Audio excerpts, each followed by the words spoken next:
India registered more than 1,26,000 fresh COVID-19 cases in just 24 hours, setting another one-day record as the country battles the second wave of infections. The total deaths pushed to 1,66,000 with 685 deaths in the last 24 hours. The total number of cases since the first recorded infection in India in January last year now stands at over 1.29 crore, making it the third worst hit country after the United States and Brazil. Meanwhile, New Zealand Prime Minister Jacinda Ardern on Thursday temporarily suspended entry for all the travellers from India, including its own citizens, following a high number of positive coronavirus cases arriving from that country. The suspension will start from 4 p.m. local time on April 11 and will be in place until April 28. Ardern said in a news conference. During this time, the government will look at risk management measures to resume travel. Prime Minister Narendra Modi today took the second dose of the coronavirus vaccine at AIIMS Delhi and urged people eligible for the vaccine to get inoculated. Got my second dose of the COVID-19 vaccine at AIIMS today. Vaccination is among the few ways we have to defeat the virus. If you are eligible for the vaccine, get your shot soon. Register on the cowin.gov.in, the PM tweeted.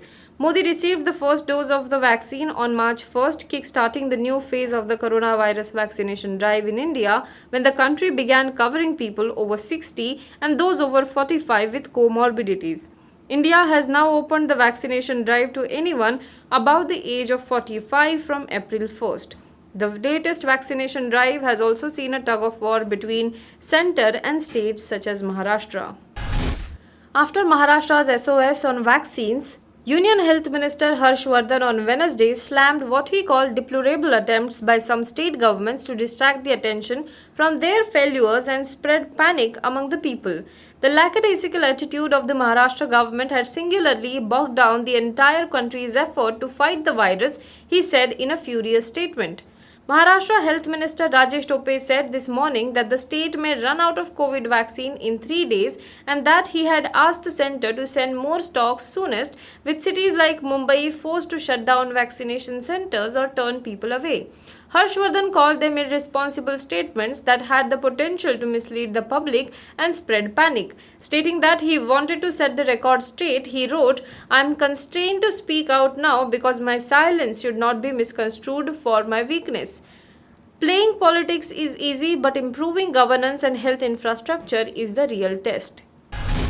Chief Justice of India, Justice S.A. Bobde, has called for a meeting of the Collegium on Thursday to discuss the possible candidates for appointment to the Apex Court. According to a report by the Indian Express, 2 judges have said that since the President of India has issued warrants of appointment for the next Chief Justice of India, it would not be proper for the incumbent CJI to make any recommendation. On April 6th, President Ramnath Kovind officially appointed the most senior SC judge, N.V. Ramana, as the next CJI. Justice Ramana is set to take oath to his office on April 24th, a day after CJI Bobde retires. The Collegium to recommend judges to the Supreme Court consists of 5 judges. Apart from CJI Bobde and Justice Ramana, it currently includes Justice Rohinton Nariman, UU Lalit and AM Khanvilkar. CJI Bobde's call for the Collegium comes in the backdrop of its protracted impasse on recommending Justice Akhil Qureshi, Chief Justice of Tripura High Court, to the Apex Court, even as the process of appointment of at least 6 Supreme Court judges is due.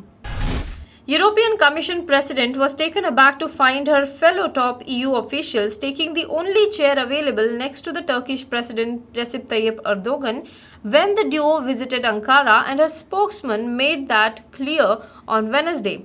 Footage from their meeting on Tuesday showed the first female head of the EU executive, the only woman in the talks, gesturing in disbelief and uttering a surprised sigh as Erdogan and European Council President Charles Michel took the 2 center stage seats, prepared relegating her to an adjacent sofa. Now be the first to know about the latest updates on our new news app. Go on your Android or iOS, search for HW News Network. Download our app, choose the language you prefer to get updates in, and be up to date with the latest news.